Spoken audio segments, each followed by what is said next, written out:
I'm back sooner than I thought I'd be. I had a friend of mine give me some constructive criticism. Um, she said she wished that I'd have spoke more about what the diseases were and how they affected you.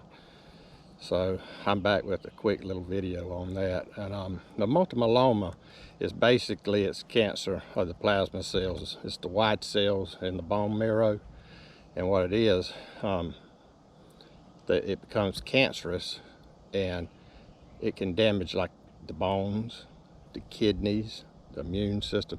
There's a bunch of different things that the multiple myeloma can damage if it's not kept in control. And there's fewer than 200,000 people a year that get diagnosed with it. And most of your symptoms is like loss of appetite, bone pain, fever. Fatigue is a real big one. You just stay tired all the time. It don't matter what you do, you just seem to be exhausted. And the treatments, they give you different type medications, but it's mostly like chemo, steroids, radiation, and stem cell transplants. But the causes actually for multiple myeloma, they really don't know. They say like benzene is one of the things that will cause it. That's like if you work in a factory that's got a lot of glue, like glue in shoes and stuff like that, that you pick up that benzene. And you get it from automobile emissions, you can get benzene.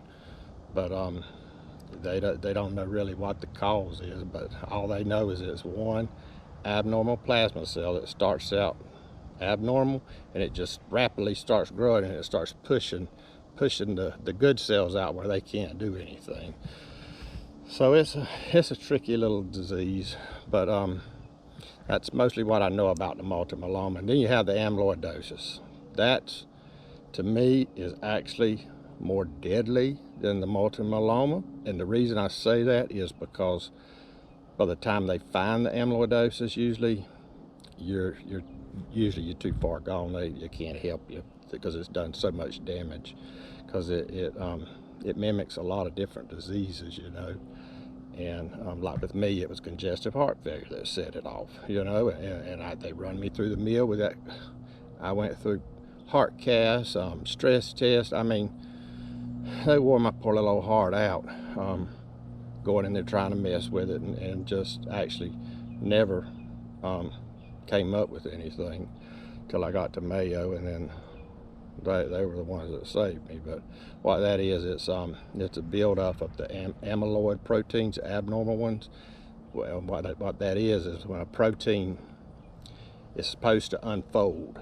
Well, when it doesn't unfold properly, the body has no way of getting rid of that abnormal protein. So what it does is it embeds it in a major organ in the central nervous system. It embeds it in all different places. Like with me, it embedded it in my heart and my kidneys. So I'm kind of stuck with what I got and have to make the best of it. But these abnormal proteins, they come right out of the bone marrow, just like the multiple myeloma. And there's really not a whole lot they can do to get it out of the organs. And what it does is it just causes the organ to have bad functions. Like my heart, it's like they tell me it's like a glove is holding my heart.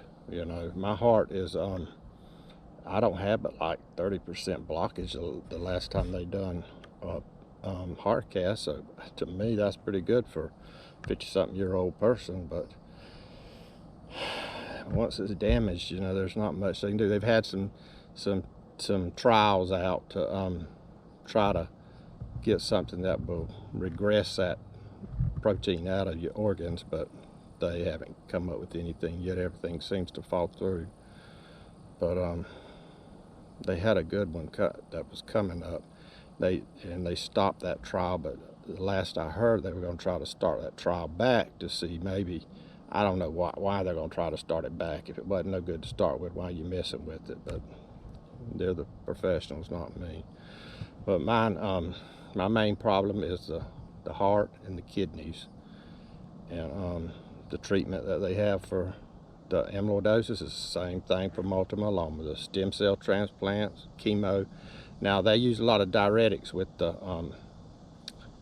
amyloidosis. Like I take 4 diuretics a day. I take 2 different kinds in the morning, and then I take 2 different kinds at night to basically just keep the water off of me.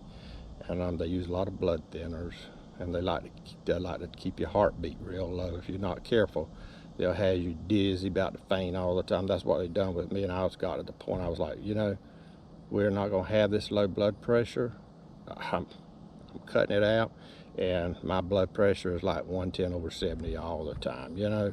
So, but I'm still on a small amount of carvedilol. I think like 6.25. I take half in the morning, half in the evening. But I'm not. They wanted me to. They had me up like 50 milligrams, and I was like, every time I stand up, my head was spinning. So that's why I tell people with amyloid, watch out. They will overload you with them blood pressure medicines. They're not the ones that their head's spinning and they're falling and breaking ribs and all that kind of stuff, you know. So stay on top of that blood pressure medicine. And there's just no way to remove the abnormal protein, so you just have to live with what you got. And but that's a little more on what multiple myeloma is and amyloidosis. I hope that you have a little better understanding. I know there's more people out there can explain it a lot better than me, and there may be some people come in the comments and tell you something that you understand better. Just listen to anybody, you know, because take what you can use, and what you can't use, forget about it. But if you kind of like this little video, like and subscribe, and I don't know what the next one will be, but if somebody comes along with some more constructive criticism, it might be another one this afternoon. All right, y'all have a good day.